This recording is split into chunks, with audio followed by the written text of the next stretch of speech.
In the quiet towns of Massachusetts, where the ocean mist blends into the isolation of small-town adolescence, two teenagers lived parallel lives that would eventually crash into each other, not in person, but through their phones.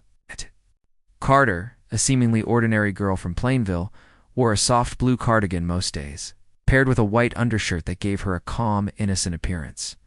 She smiled politely, earned good grades, and participated in school clubs, but behind the appearance of stability was a gnawing sense of invisibility. No matter how many good girl traits she collected, she always felt just out of focus in her peers' eyes. She was the girl people forgot to invite, just an hour away in the town of Mattapoisett. Conrad Roy wore his struggles on a different sleeve, a gray hoodie, often pulled over his face when he felt the world closing in and loose. Cargo pants that sagged slightly as he shuffled from job to job at his family's marine salvage company. Conrad was smart, disturbingly smart, and deeply introspective. But intelligence didn't insulate him from his own mind. He battled anxiety, depression, and a voice in his head that told him he'd never be enough. He was the type of teenager who was older than his years and lonelier than his friends ever guessed. Their first meeting was nothing remarkable. In February of 2012, they crossed paths while visiting family in Florida. A cousin introduced them. They made small talk. They laughed nervously, then they went back to their separate towns. But when they exchanged numbers and began texting afterward, something sparked. Not a romance in the traditional sense. They would only meet a handful of times in person, ever, but a connection deeper than most physical relationships. In the absence of real-world interaction, their digital relationship blossomed. In their messages, they shared thoughts they'd never told anyone else. Secrets, fears, fantasies. A bond formed, intimate and intense, like emotional kindling soaked in gasoline. Michelle's messages were filled with insecurity and need for reassurance. Do you think I'm annoying? I feel like everyone forgets about me. She constantly craved affirmation. When Conrad responded with empathy, she felt seen, possibly for the first time.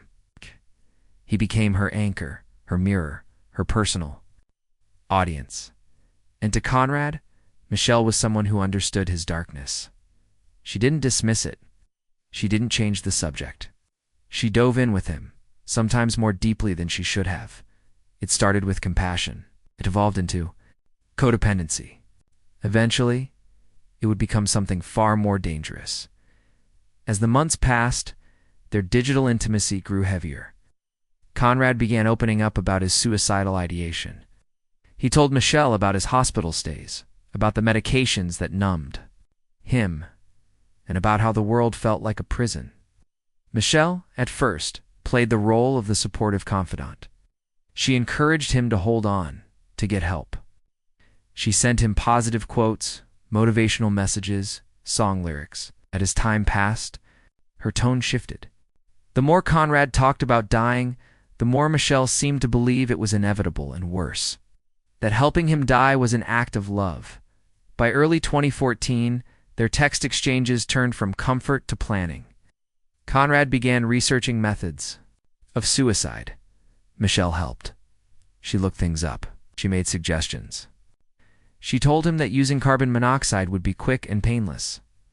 "It's like falling asleep," she wrote in one message.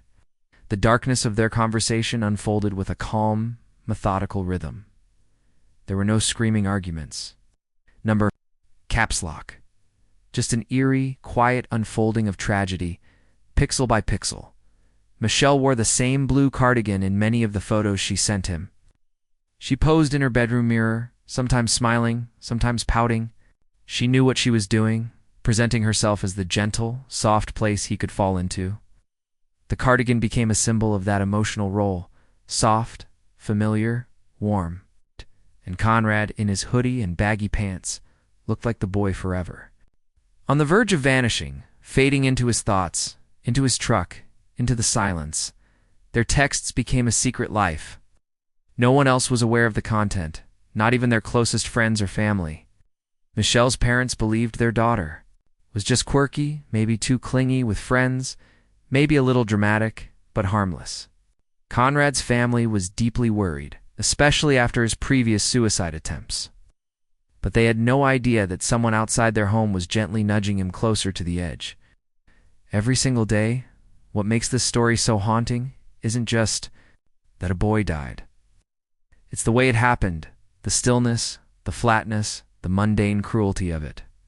Michelle didn't tell Conrad to jump off a bridge. She didn't shout. She whispered him into the grave.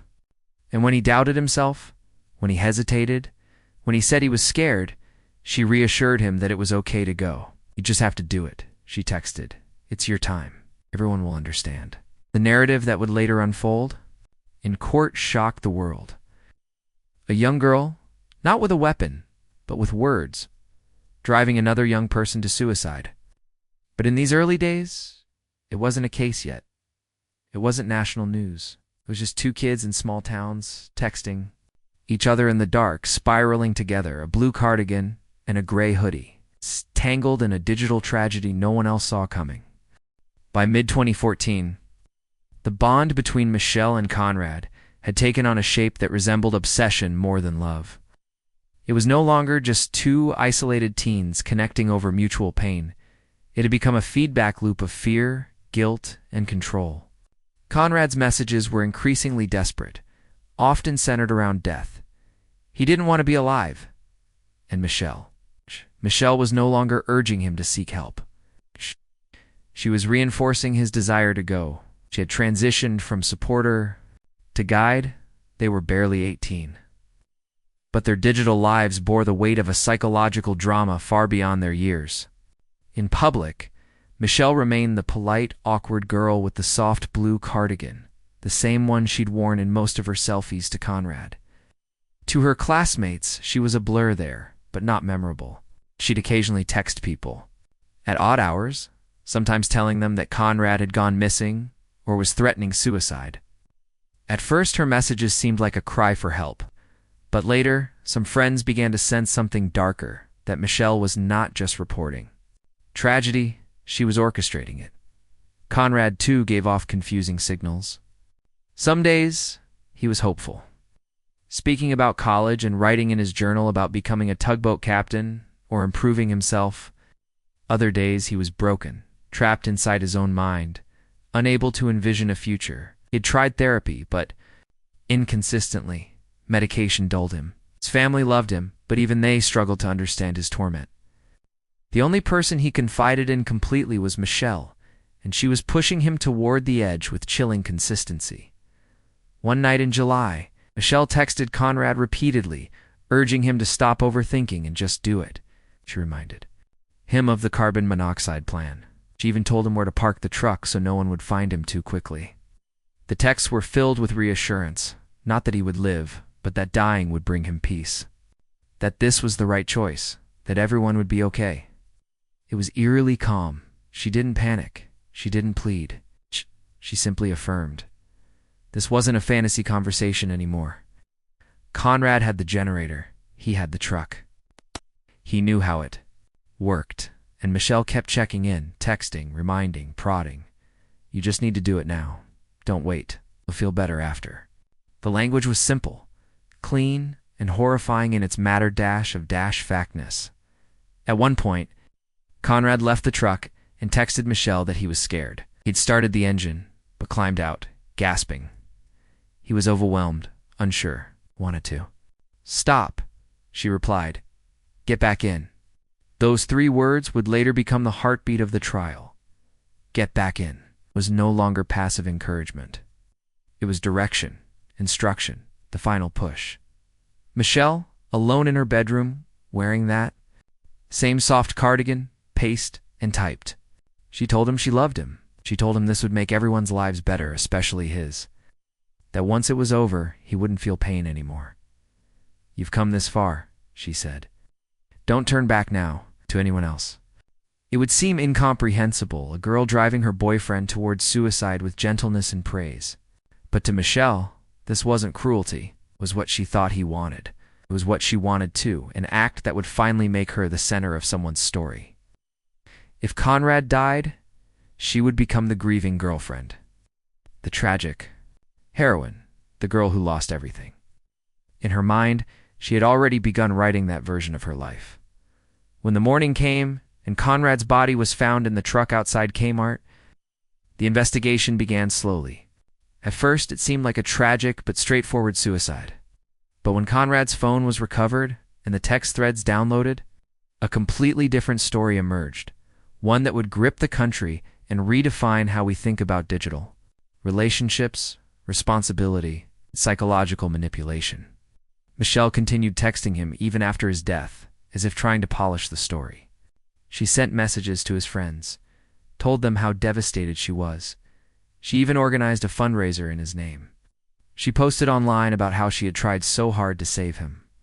But her private messages told another story. Soon, detectives were reading them line by line, horror growing with each scroll. As summer faded into fall, the town of Mattapuset tried to move on from Conrad Roy's death. His obituary painted the portrait of a sensitive, intelligent young man lost too soon, and for a time, that's all it was. Another tragic suicide. Another grieving family? But the device that Conrad left behind, his phone, contained something else.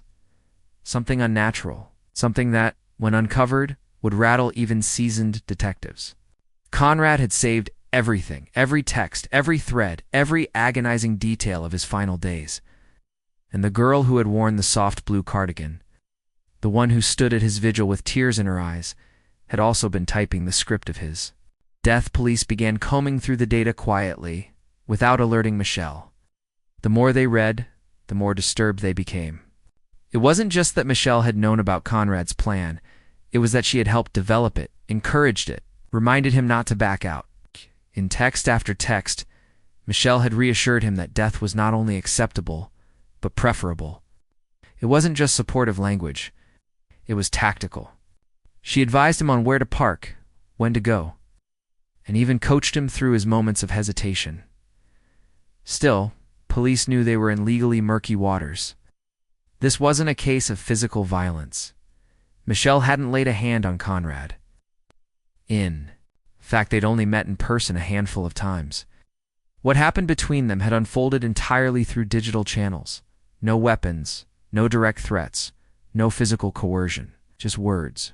Carefully chosen, chillingly delivered, Michelle, unaware of the mounting evidence against her, continued trying to control the narrative.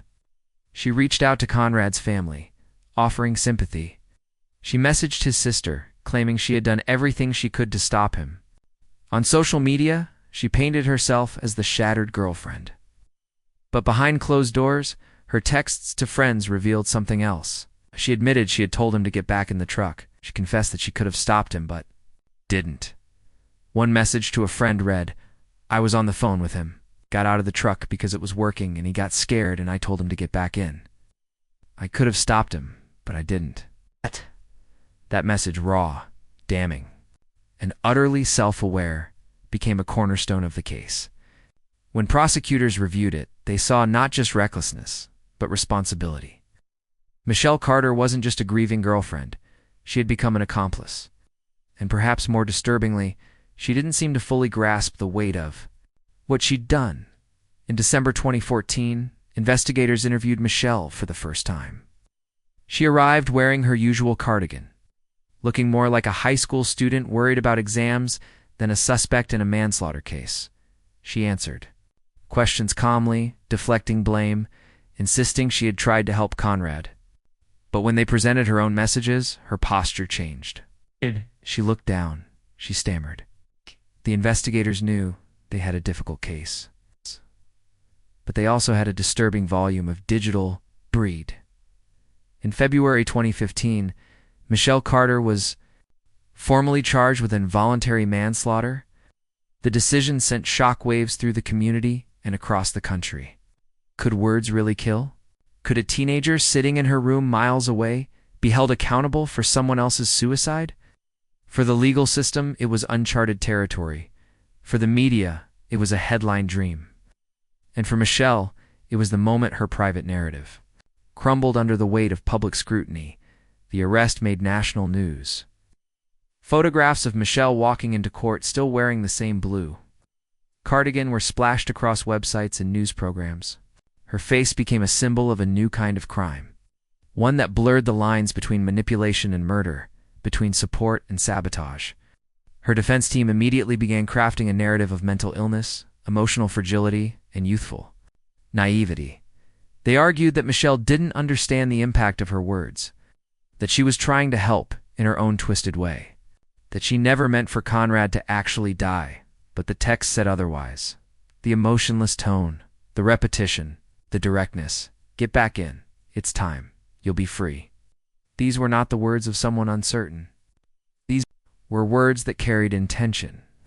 Whether or not that intention met the legal definition of manslaughter was now up to a judge. And the eyes of the world were watching. The courtroom was small, but the moment was massive. Cameras lined the hallway outside. Reporters whispered in corners, notebooks out, microphones clipped to their jackets. Michelle Carter entered the room wearing the same soft blue cardigan she had worn in photographs now familiar to millions. Her hair was neater, her expression composed, but she looked younger than the gravity of her trial. A teenager on the precipice of adult consequences. A girl accused not of what she did with her hands, but with her words. The trial of Michelle Carter began in June 2017, more than 2 years after Conrad Roy's death. From the outset, it became clear that this would not be a typical criminal case. There was no physical evidence to dispute. No murder weapon. No fingerprints. The prosecution's case would rest entirely on Michelle's text messages, over 60,000 of them in the voice recordings, phone logs, and statements that wove a chilling tapestry of manipulation, depression, and obsession. The judge, because Michelle had waived her right to a jury trial, listened attentively as the prosecution began. They started with the facts. Conrad Roy, a promising young man with a documented history of anxiety and depression, had been found dead from carbon monoxide poisoning in his truck. But what followed was far more disturbing, a pattern of influence by Michelle Carter that began with sympathy and evolved into psychological coercion. Text after text was read aloud in court. Michelle's voice echoed not through sound, but through her own words. She reassured Conrad that suicide was the right thing, that his family would move on, that he would find peace, even scolded him when he hesitated. The infamous phrase, "get back in," was repeated several times. It was a command, not a plea. A turning point. The prosecution framed Michelle as a puppet master, a young woman who, craving attention and sympathy, had driven a vulnerable boy to take his own life. They showed that Michelle had researched methods of suicide, coached Conrad on the carbon monoxide setup, and even suggested he delete their messages before going through with it. When he didn't, she had unknowingly preserved her own damning evidence. Her motive, prosecutors argued, was to finally be seen, to be the grieving girlfriend, the center of attention. After Conrad's death, Michelle had texted friends phrases like, "I just wish I could have saved him, and I miss him so much," despite having encouraged his suicide just hours before. She organized fundraisers, wrote public messages. But privately, she knew the truth. And in one text, she admitted it. "I could have stopped him. I was talking to him on the phone when he killed himself. I heard him die." The defense pushed back hard. They painted Michelle as a troubled girl herself, lonely, isolated, on psychiatric medication that blurred her judgment. They argued that she had been trying to help Conrad, to support him, and that she wasn't responsible for his choices. After all, they said, it was Conrad who had acted. He had obtained the generator. He had driven the truck. He had stayed inside. No one forced him, but the judge saw it differently. He stated that Michelle's actions went beyond passive involvement. She had been aware of Conrad's state of mind. She knew he was wavering. When he stepped out of the truck, panicked and afraid, she told him to get back in. That, the judge said, was the moment of criminal responsibility. That was the moment her words became a weapon. On July 6, 2017, Michelle Carter was found guilty of involuntary manslaughter. She did not cry. She stood, frozen, her cardigan pulled tightly around her arms as the words were read. But for a moment, the courtroom was silent, and then the headline spread across the world. A girl had been convicted of manslaughter not for what she did, but for what she said. Michelle Carter's conviction made international headlines, but her sentencing drew even sharper debate. In February 2019, standing once again in court, with the same soft blue cardigan pulled over her shoulders, Michelle listened as the judge handed down her sentence. 15 months in jail, plus 5 years of probation. For some, it was too lenient. For others, it was too harsh. And for many, was an unprecedented reckoning in a digital age where words had finally legally become weapons. She was led from the courtroom in silence. Cameras flashing. The image of Michelle in her cardigan, head lowered, hands cuffed, became one of the most widely circulated pictures of the trial. It was a moment frozen in time, symbolizing not only the end of her freedom, but the beginning of a national conversation about the boundaries of responsibility, influence, and mental health in the era of smartphones and social media. Michelle served her time at the Bristol County House of Correction. Inside, she was reportedly quiet, cooperative. She kept mostly to herself. Her attorneys continued to appeal, even taking her case to the U.S. Supreme Court, which declined to hear it.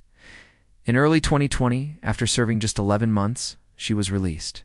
For good behavior, once again the cameras returned, not just for her release, but to dissect what the case had meant. Outside, the world had moved on. But Conrad's family hadn't. His mother, Lynn Roy, had become a vocal advocate for Conrad's law, a proposed Massachusetts bill that would criminalize coercing someone into suicide through words or manipulation.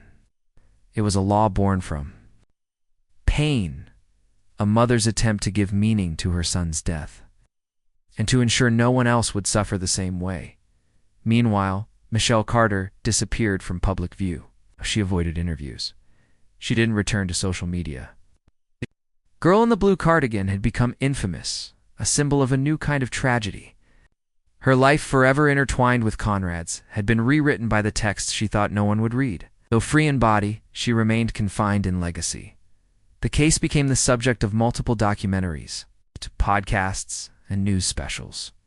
HBO released a 2-part series titled I Love You, Now Die, examining both sides of the case and raising questions about Michelle's own mental health, isolation, and her desire to be loved.